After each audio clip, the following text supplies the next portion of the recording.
ఈరోజు ఒక big day, దానికి ఒక డెసిజన్ వచ్చే డే. సో దీని మీద సర్వత్ర ఉత్కంఠ కనపడతా ఉంది అందరిలో కూడా. సో నేడే పోలింగ్ 116 మున్సిపాలిటీలు 7 కార్పొరేషన్లకు తీర్పు చెప్పనున్న 52,17,000 ఓటర్లట. విధుల్లో 41,000 మంది సిబ్బంది. మక్తల్ ఘటనతో వేడెక్కిన రాజకీయం.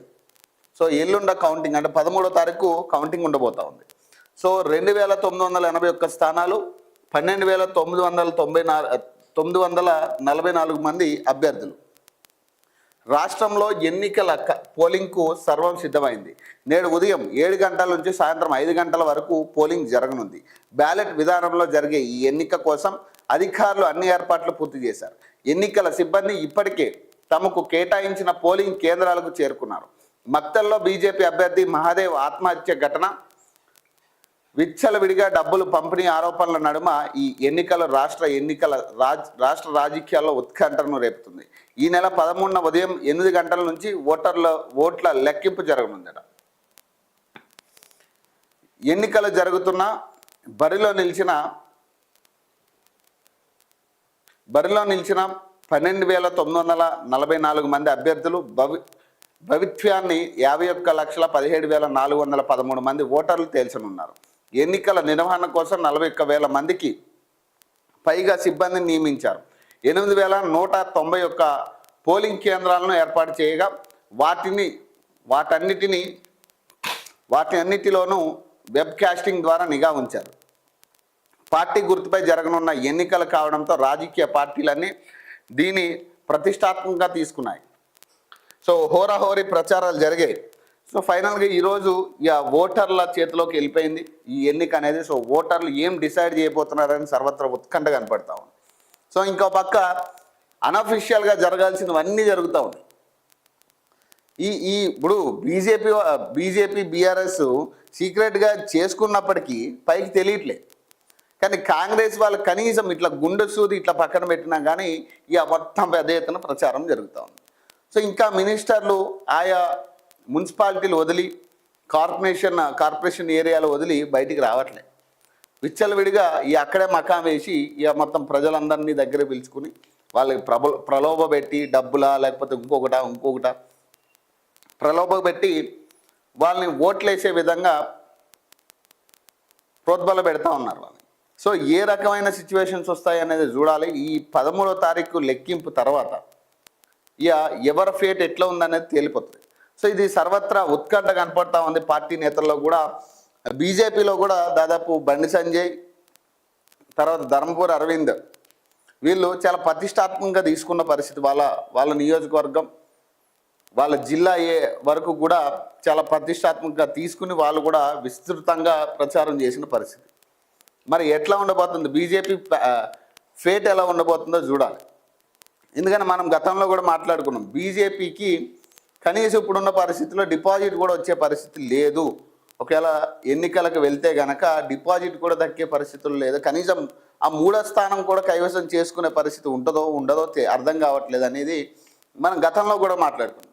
దీనికి ప్రధాన కారణం అందులో ఉన్న నాయకులకి, ముఖ్యంగా కేంద్ర మంత్రులకి, ఎంపీలకి, అలాగే ఇక్కడ ఉన్న అధ్యక్షుడికి సరైన సఖ్యత లేకపోవడం, కోఆర్డినేషన్ మిస్సింగ్ అవ్వడం, నువ్వెంత అంటే నేనెంత అనే గాడికి ఆ బీజేపీలో అంతర్గత కుమ్ములాటలు తయారయ్యాయి.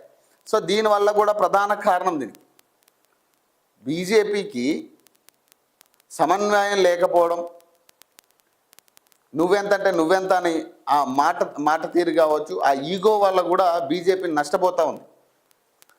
ఎప్పుడైనా పార్టీలో ఉన్న కేడర్ అంతా కలిసి పనిచేస్తేనే ఎంతో కొంత పార్టీకి ఉపయోగపడుతుంది. కానీ తెలంగాణ రాష్ట్రంలో ముఖ్యంగా పార్టీ అధికారంలోకి రావడం బీజేపీలో ఉన్న ఎవరికి ఇష్టం లేదు. ఒక ఇద్దరికి ఇష్టం ఉంటే ఇంకొక ఇద్దరికి ఎందుకు బీజేపీ రాష్ట్రంలో రావడం ఎందుకని మిగతా వాళ్ళకి కోవట్లుగా మారే పరిస్థితి, మిగతా పార్టీలకి కోవట్లుగా మారే పరిస్థితి కూడా ఉంది ఈరోజు. సో చాలామంది ముఖ్య నేతలు ఉన్నారు, వాళ్ళకి పదవులు ఇచ్చే పరిస్థితి లేదు ఈరోజు. ఎంతసేపు ఆ నలుగురు లేదంటే ఆ 5 లేదా ఆ 8 మంది తప్పితే కొత్త వాడికి ఎవరికి అవకాశం ఇచ్చే పరిస్థితి బీజేపీ లేదు. కాబట్టి సో ఇవన్నీ కూడా మైనస్ అవుతాయి. అలాగే హిందుత్వం అనే అంశాన్ని బాగా ప్రజల్లో నాటడం. ఇప్పుడు హిందుత్వం అనేది ఖచ్చితంగా ఉండాలి. సో నేను కాదను, కానీ దాన్నే అలుసుగా తీసుకుని రాజకీయం చేయడం, గందరగోళాలు సృష్టించడం, అల్లర్లు రేపడం, ప్రజల్ని ప్రలోభపెట్టి సో కేవలం హిందుత్వ ఎజెండానే ముందు పెట్టడం అనేది, సో దీనివల్ల కూడా కొంత నెగిటివ్ అయ్యే పరిస్థితి ఉంటుంది బీజేపీ. ఇప్పటికే హిందుత్వ పార్టీ అని చాలా గట్టి ముద్ర ఉంది దాని మీద. ఇతర మతాలు కూడా అవసరమే ఓట్ బ్యాంక్లో. ఖచ్చితంగా రాజకీయ నాయకుడు అనేవాడు ఒక్క పక్షాన ఉండొద్దు, అందరి పక్షాన మాట్లాడాలి, అందరి పక్షాన నిలబడాలి. కానీ ఇట్లా ఒక పక్షాన తీసుకున్నప్పుడు ఖచ్చితంగా ఇతర మతాలు కూడా వ్యతిరేకించే పరిస్థితి వస్తుంది. సో ఈ రోజు లేకపోవచ్చు, కానీ ముందు ముందు అట్లాంటి సిచ్యువేషన్స్ కూడా ఎదురవుతాయి. సో రాజకీయాల విషయానికి వచ్చే వరకు ఇదంతా టోటల్ డిఫరెంట్ ఉంటుంది. అన్ని మతాలని గౌరవించే పరిస్థితి రావాల్సి ఉంటుంది. సో ఏదేమైనా దీనికి బీజేపీ వాళ్ళు ఇచ్చే కౌంటర్లు ఏంటి? లేదు మేము ముస్లిమ్స్కి మేలు చేస్తున్నాం. మేలు చేయడం అనేది కాదు, మీరు బహిరంగంగా ఏం చేస్తూ ఉన్నారు, ముస్లిమ్స్ అంటే ఇది, సో హిందువులే మనకు గొప్ప వాళ్ళనే భావన క్రియేట్ చేసి వాళ్ళకి గొడవలు పెట్టే ప్రయత్నం చేస్తున్నాం.